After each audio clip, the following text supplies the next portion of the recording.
What's going on, guys? If y'all know me, you know I'm always researching stuff and trying to educate myself, learn a little bit more. So recently I started reading a book. It's in Braille. It's a horror book, and been reading it for a while, but I've not finished. But I'm almost positive that something bad's gonna happen. I can feel it. What's going on, guys? Today I'm trying to find out. Last time we used this, had a real big pulsate, and you can actually watch back in the old video, and it looked like vibrations, like the stream would come out and go up, and it just looked like vibrations. And this thing was like a machine gun. The whole time I was using it, it was like that. So what I found out on these is the pump. This is a AAA EW4040 4 gallon a minute pump. These are check valves, and they come in from the, let's see, this would be the low pressure because this is inlet, and then the high pressure. And they say when you have that, 9 times out of 10 you have issues right here. You take those out, check your check valves, and if they can get junk in them, which I don't run a filter on my water hose or anything like that, except for the screen going into it. So if something minor could have got in there, who knows? It may not be anything. So I've come out here, and you know, it's kind of like in other videos, you just have to diagnose stuff yourself and try to fix it. And then I come back here and I look, and this is my oil sight level. Well, you're supposed to have the oil up to here. That lets you know that your oil is the right amount. And as you can see, maybe you can see, I'm just right in here. So I'm pretty sure that I'm just low on oil, and that's got to be changed. So I got to get some oil, figure out which kind this needs. I think it takes a pump oil, or maybe some kind of weird, I don't know, 50-20 or some. It takes some kind of weird oil besides just like a regular motor oil. Of course, it's not a motor, so pretty simple. All you got to do is crack this, drain it, put it in here, and it'll be good to go. So before I end up blowing this thing up, it's good that I finished the job today. And then I had another one scheduled, but I said, you know what, I don't think I'm going to hit it first. I'm going to go check this out, and I still got the job done on the last one, but I could tell something was off. So I have a few projects to do. I got to get the oil and get the oil filled up in this and changed. I still just have my downstream injector kind of rigged up in here. Looks like I lost, well, I didn't lose a cap. You know, guys, I wanted, when I set this up this year, and I'm still not for sure exactly what I've lost. This right here is the shark bite, but I can't see the metal clippings in there anywhere. And maybe that's what came off. It doesn't look like it's broke, maybe, I don't know. The hose just goes into that. But man, I way overthought this, trying to get it set up a certain way, and I won't set up another one the way I did this. And the reason I say that is I wanted these ran with 90s. Okay, I got a 90 here, and then I got a 90 coming out of the hose. That one right there is fine, but because it's just a 90, and then it goes in, it has a drop tube in it. But I got this fitting into this fitting, into this fitting, into this cap, into this fitting, into this fitting, into this fitting, and a tube. Guys, it worked. Okay, now right now I got a full tank, so I can't just, well, I'm not just going to stick my arm in there and find out where my tube is. There's a tube in there that's that size in there somewhere, probably down at the bottom. Alright, to keep this thing weighted down today to finish the job up, I got a filter on it. I put 2 pieces of PVC filter or fittings, a Banjo, and then have these, a cam lock fitting, and then this piece of metal just to keep that thing held down into the tank.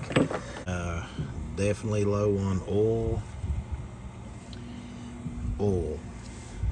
This has oil in it. A motor has oil. So wherever you live, is it oil or is it oil? Tell me, is it aluminum foil or aluminum foil? It's oil to me. In the fitting, so I'm just going to take that down, cut it, and see how much longer it lasts. So a day of work includes a day of maintenance, I guess. That's just part of it. As I started out with this being here, and then I had all these fittings down here on the bottom, and this was a shark bite. Okay, so I'm going to run this hose just straight through. This is what all I had rigged up on it to get it weighted down, and that's pretty good. But I wanted something a little bit better than that. So turns out that this fitting here is almost perfect. If you can see that, it's almost perfect for that hose to go down and not really, it's not airtight, but it'll vent a little bit, and it shouldn't let too much junk go in. So what I'm going to do is cut my PVC pipe, and it's not going to be like a drop tube. This is just going to be for weight. So I'm going to cut it. Actually, this piece I'm not going to cut. I'm just going to put the filter on and then kind of see if that'll end up holding it down for when I'm working. That way, the way that line goes in, it can tilt this way, it can tilt that way. The thing about a drop tube is if it's solid here all the time and you get on a hill and you're running low on mix, you may not be able to get it. But to where if I can put it in here, the filter be at the bottom, because you're going to have the filter like this. You want it to where the flex in that hose can go whichever way it needs to. So that's what I'm going to do now. And I think I'll end up having to cut some hose off. But it just really simple. So I'm going to run my hose through the cap, because that's how it's going to be. That's how it's going to be ran. Yeah, I'm knocking everything off. And then I'm just going to run my hose through here.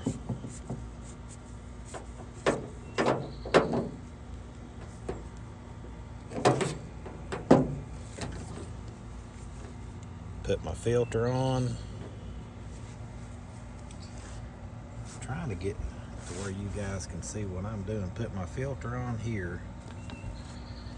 Put my filter on, and then I'm just going to drop it in and see what I have. If this line's a little too long, that's okay, because I can cut it up here on the other side. So I'll just drop that down, tighten that cap up, and I want to push it. Now right now I'm bottomed out, so I got just a little bit too much line.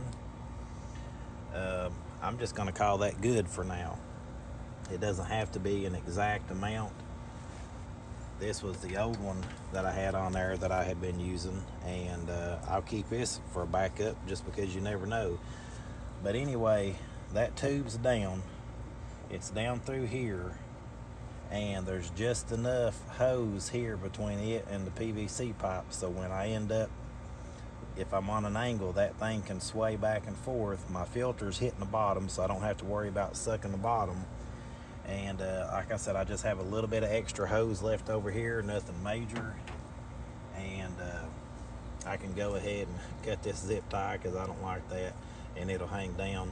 But this right here fit through. It acts like a uniseal, but it isn't. So we'll see how that is. Right now I'm hitting this one side of the tank, and you can't see it. But right now I'm hitting that one side of the tank, and that's just the way the hose is. So I'll try that out. If it ends up to be where that angle is not right, I'll cut a little bit more off that PVC pipe. But for now, I'm pretty sure that's going to work, and that's just an easy fix. That gives me a good tight seal up at the top. Gives me a good tight seal at the top, and I don't have to worry about it backing down, and I don't have to worry about it floating up. Now, one thing when you're downstream, if your drop tube isn't heavy enough, it's just going to float up and float up and float up, and then you're going to be sucking air. So even though I started out with something way overthought and that's what happens in the wintertime. You excited and you think about all these great plans, and then you start piecing stuff together and plumbing stuff, and then you get something like this that's way overthought that fails. But you know, people say you fail. I don't want to say I failed. I just want to say that I learned something. Everything's about perspective. So you can look and say, well, I failed, or you can look at it and say, hey, I learned a better way. So that's how I'm doing. I learned a better way. So anyway, that's how we're going to be setting up our downstream injector. And now I got to get to the pump and get to that hose. Okay guys, 5-minute update, because I can't leave things alone. Instead of having this one big drop stick and it sticking down right at the end, the way I wanted to do this anyway was with either PVC or PEX, so I kept that length the same. I don't know what length it was, and now it's a little bit flexible, so it's just a little more flexible. The other way probably would have worked. I'm not going to say that it wouldn't have, but this is the way that I wanted it to begin with. Okay, so now, like I said, we'll just have to see if it works. Looks like I got let's see. Yep. Now see, before, you can see it right here. It just hit straight down and it was like that. Well, now if I push it, it'll bend a little bit. Over here I had a huge droop, and I thought I could get by with that, but I like messing with stuff. Apparently I couldn't stand that big droop, because it came down and like almost circled and went over here. It was just a lot of excess, so I had to cut it, button it up right. So now I got that. It's more flexible than I want it, or it's flexible like I wanted it to be. If you watched the videos first of the year, and I was hooking, that's my diaphragm pump, and this is my valve that I switch everything over to. This used to come back here and loop and then come up this way, and just because this stuff is kind of hard to deal with, well, it ain't hard to deal with, it was just me being lazy. All you got to do, sometimes you get lucky and it rolls right onto these Banjo cam lock fittings, and then sometimes you just got to heat them up a little bit with some water. It's nothing. I was just being lazy. I mean, there's really no other way to say it. But I ended up cutting about 2 foot of this thing off, and now it just comes from the pump and goes up where it's supposed to, because what was happening is I had so much hose and it was looping back through here, and I like to keep this connected, that way there's no dirt and debris that gets in it, but it was pulling my pump this way, and the pump would be setting sideways, and the connectors, you know, you don't want them things moving around, you want it to be kind of rigid. So I cut that, made it shorter, but just piddle them, guys. But it's all things that I work with and I've not had a chance to do, and wasn't going to take the time to do it. But I mean, I shortened that hose, I shortened this hose, and then I cut it off inside there so it'd be more rigid inside, and I think that's going to work out best. So just got to get some oil and get a hose fixed, and next week we'll be rocking and rolling. So we'll catch you for next time, and I'll show you how that looks right there. I mean, look how clean that looks. It's kind of like that one over there. But I mean, it's not a uniseal. It does have a little bit of a gap, but it's nothing major, and I can live with that. It goes straight through that one and down, and it works great. So I'm satisfied with it for now. So That's my time for the day on nitpicking, and we'll catch you next time.